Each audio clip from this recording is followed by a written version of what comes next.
Hi guys, good morning. Katatapos ko lang magluto ng pangbaon ni Asher. So ang niluto ko sa kanya ay corn dog. Bali yung isang piraso, hinati ko siya sa dalawa. Kasi nung nakaraan, yung isang piraso, hinati ko siya sa tatlo. Tapos ginawa ko ding corn dog. Kaso, pag uwi niya, sabi niya sa akin, Mami, next time don't cook delicious food. Sabi ko, bakit? Sabi niya, di ba pinabaunan mo ako ng corn dog? Sabi ko, oo, 7 ang nilagay mo sa baon ko. Sabi niya, sabi ko, oo, bakit? Sabi niya, kasi hiningi ng mga kaklasik ko, 2 lang natikman ko, sabi niya. Kaya sabi ko, di next time, dadamihan ko ang maglagay para pwede mong i-share sa mga friends mo, sabi ko naman. Kaya yan, bali 5 piraso to, hinati ko lang siya sa 2, bali 10. I think this is too much. Ang problema ko, di ko alam kung paano ko pagkakasyahin. Siguro tanggalin ko na lang yung stick. Tanggalin ko na lang yung stick kasi kailangan ko din maglagay ng ketchup para meron siyang sausawan. At yung natira sa mixture ko sa ginawa ko siyang donut. Ayan. Malalaking donut, malambot siya. Kasi yung paggawa ko nung yung sa corn dog may yeast. Yun yung nakita ko kasi nilagyan nila ng konting yeast at saka baking powder, sugar, salt, oil, tapos water. Yan. Kaya sayang naman, ginawa ko na lang siyang mini donut. Ayan o, sausaw sa kape. Sakto, magkakape na tayo. Kape tayo guys. Aga-aga pa lang, ang init na grabe ang Then answer please here. What? Corn dog? No, the remote. Okay. Another one. Kahatid lang namin sa mga bata. Ngayon, dumaan kami dito sa may fruits. Pear. How much per kilo pear? 220? 300? Mahal ng prutas. Don't have dragon fruit? Dragon fruit. China. Ang mahal. Ang mahal ng grape, 600 per kilo. 3 only.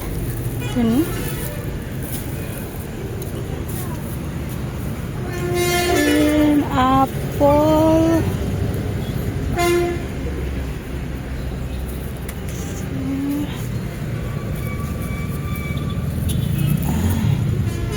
Uso ngayon ang mangga.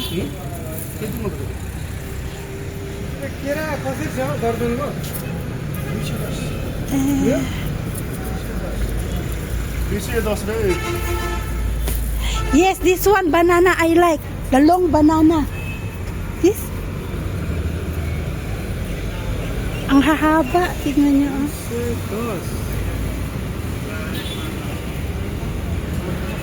How to remove this one, Papa?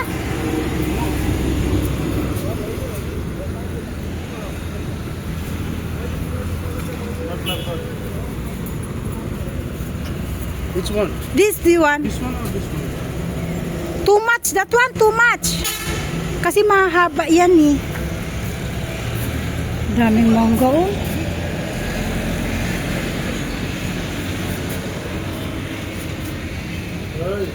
Water. Melon.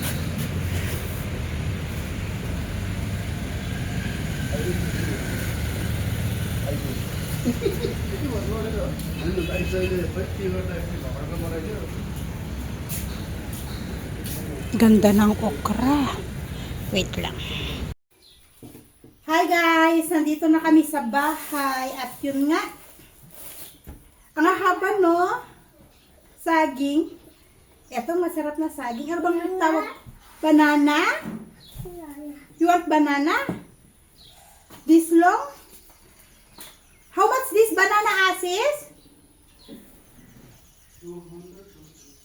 Why how much the 110? 6 pieces?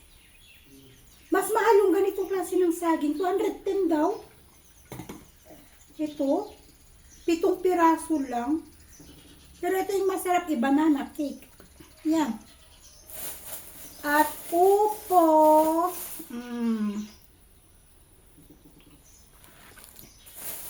rayusag. Ano kasi yan? Ano kasi ang rayusag? Nakalimutan ko na. Bitter gourd para kay Asis at okra naman para sa akin.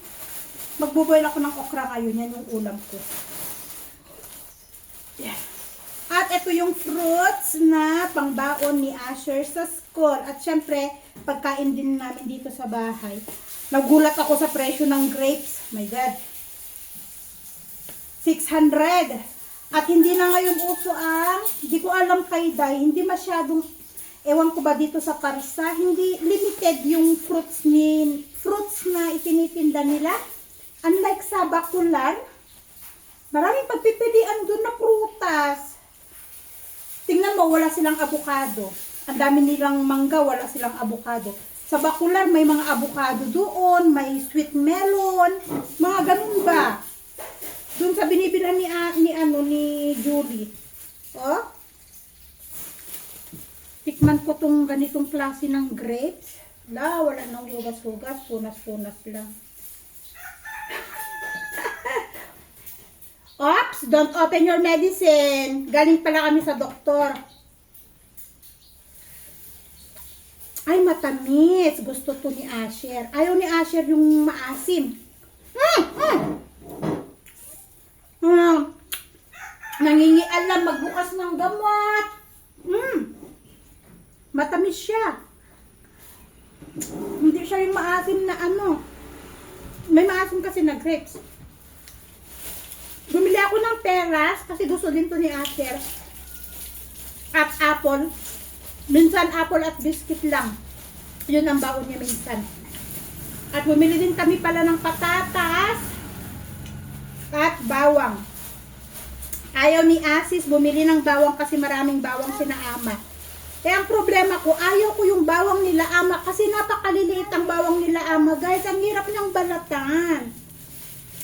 Ang sakit sa kamay. Alam nyo, kapag nagbabalat ka ng bawang, tapos pumasok siya dun sa may kuko, napakahapdi yung kuko, guys. Kaya ayaw ko yung bawang nila. Kailangan ibabad mo pa siya sa tubig bago mo mabalatan yung bawang nila Ama. Local kasi. So, ito lang nabuli namin, guys. Ito yung napalengke natin, gulay at prutas. Kaya ako dumaan sa prutas kasi nga, sabi ni Asher kagabi, gusto daw niya ng grapes, sabi niya, pero sabi niya, gusto ko yung matamis na grapes, mami. Kaya yan, ang laki tingnan niyo. Ang laki ng grapes. Buti matamis. Kasi may mga ibang klase ng grapes talaga maasim. Naghahanap ako ng grapes na kulay green, yung kulay green pero ganito siya kahaba, yun ang matamis din. Pero kapag yung grapes kulay green na bilog na ganito, ano siya? Wait lang anak ko. Maasim din. Maganda to sa dugo eh. Wala din silang pomegranate. May pomegranate sila dun pero tuyo yung pomegranate nila.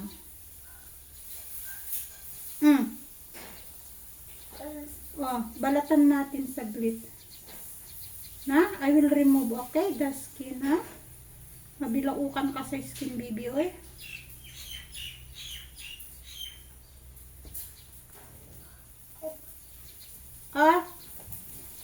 Remove that one. Yes, I will put first this one. Kailangan kong ilagay sa kitchen itong yung patatas. Sa ref naman itong mga gulay. Ang init, guys. Alam nyo yung sikat ng araw nakakasunog ng balat. Ang sakit sa balat. Kaya itong mga to, kailangan ilagay natin lahat to sa fridge. Para hindi siya maluto dito sa may counter. Mainit. Ayan, i-ano ko lang to. This one in the kitchen. This one all in the fridge.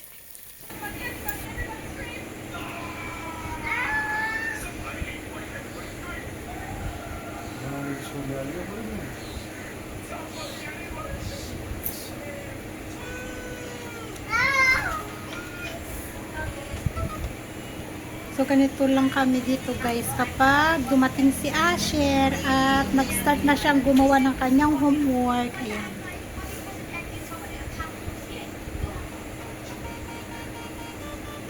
Ang assignment niya sa English ay 1-page handwriting. Sa 0-0 ganun din, 1-page handwriting. Kaya sabi ko, sulat niya lang maigi. Kasi pag hindi ako natuwa sa sulat niya, buburahin ko lahat. Isusulat niya ulit. So, masakit ang aking ulo. Ang init, guys. Sobrang init. Nakakasunog yung init sa labas. Oh. Somebody. Hindi na ako gumaling sa allergy ko eh. Kita nyo? Yan ang allergy ko, guys.